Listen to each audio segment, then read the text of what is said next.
Welcome back to session 5 of the JA It's My Future curriculum. Today's activity is called On the Hunt.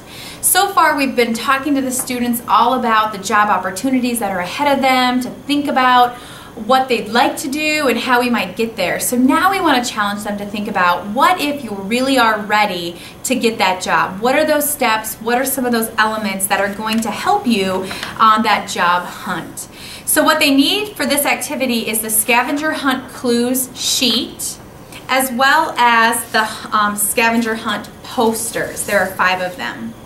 What you're going to want to do is hang up these posters around the room, and you want to make sure to hang them with enough space for the students to be able to mill around the room. So you don't want to put them right next to each other. Try to space them out around the room.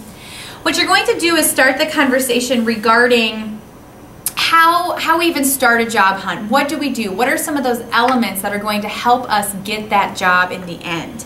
And so things such as finding an open position, make a job application, applying using a resume, actually having a job interview. All of these elements go into the actual job hunt process. Now we realize that these are middle school students, and that more than likely they are at this point not getting jobs that they're going to have to do any of this information with. If they are potentially dog sitting or babysitting or doing some of those yard work types of things, it's probably an informal process. However, it's very good for the students to consider and think about what's to come. It's also great for you to challenge the students to go home and share this information with their parents, or share this with older siblings. A lot of them might have high school siblings, and it would be a great challenge for them to share the information they've gained today with their family members.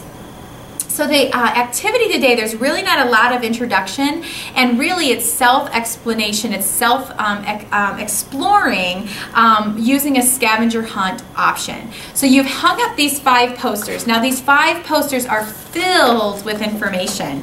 Each of them have a different topic. For example, this one is the job interviews. It's what you should do in a job interview and some of the don'ts. And so you are really not prefacing this information in the beginning of this activity. The students are going to be intrinsically learning throughout this activity. So what the book suggests that you do is to have the students each get one of these scavenger hunt clues sheets, and to just work.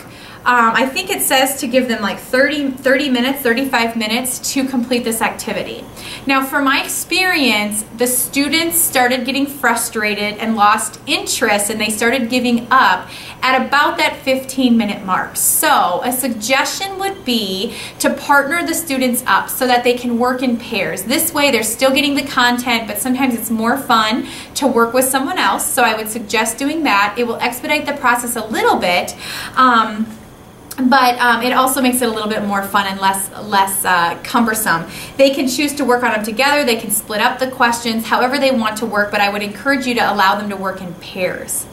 The other thing I would do is to potentially have some sort of incentive to keep the students engaged. So you might want to say that the first person who completes the scavenger hunt with the most correct answers gets a small treat. Maybe you can bring in a piece of candy or something like that.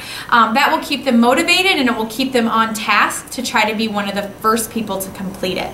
You'll notice that you do have the answers found here in your guidebook. One thing to note is that the second question says to list an animal found on one of the posters. Now, the answer the guidebook says is pig. However, from personal experience in the classroom, there was lots of discretion because there are a couple other animals listed. There's paw prints on one, so there are a couple other animals that might be able to be referenced. You can use your discretion as to which answers you will take, but just know if it comes down to a tie at the end, they take that very seriously.